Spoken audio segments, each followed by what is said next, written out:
Imagine, tu es au centre d'une place publique. Autour de toi, la foule crie, certains rient, d'autres prient.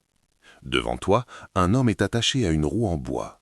Le bourreau lève sa barre de fer et le silence tombe. Bienvenue dans la justice du Moyen Âge, une époque où la punition n'était pas seulement une sanction, mais un spectacle. Aujourd'hui, on va plonger dans les supplices oubliés qui ont marqué l'histoire.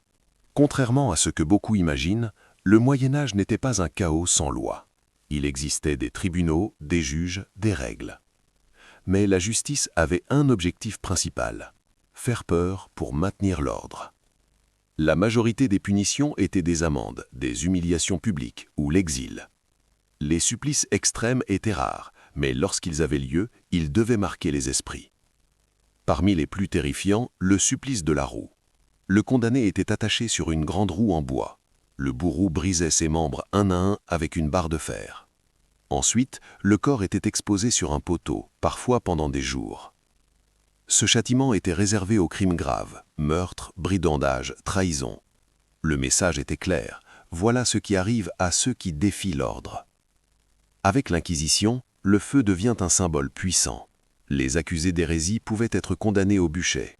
Brûler le corps signifiait purifier l'âme, du moins selon la logique religieuse de l'époque.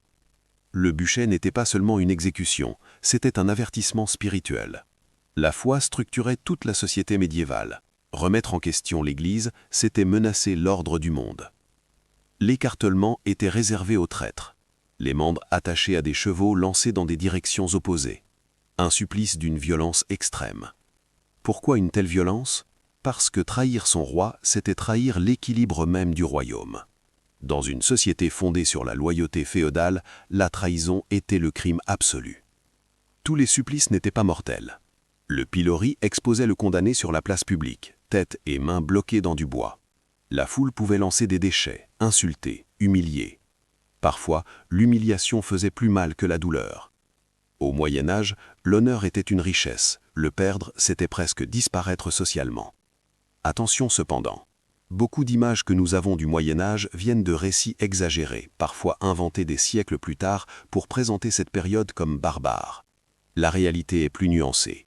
Certaines régions appliquaient des lois plus modérées, et les exécutions spectaculaires restaient exceptionnelles comparées aux sanctions ordinaires. Mais lorsqu'elles avaient lieu, elles devaient frapper les esprits pour des générations. Ces supplices oubliés nous choquent aujourd'hui, mais ils révèlent une vérité importante. Le pouvoir a toujours utilisé la peur comme instrument de contrôle. La différence, aujourd'hui, la peur est plus subtile, moins visible, mais toujours présente. Alors pose-toi cette question. Si tu avais vécu au Moyen Âge, aurais-tu obéi par conviction ou par peur ? Si tu aimes découvrir les vérités cachées du Moyen Âge, abonne-toi maintenant à l'ombre du Moyen Âge pour explorer les secrets que l'histoire officielle ne raconte pas. Like la vidéo si tu as appris quelque chose et dis-moi en commentaire quel supplice t'a le plus marqué. À très vite dans l'ombre de l'histoire.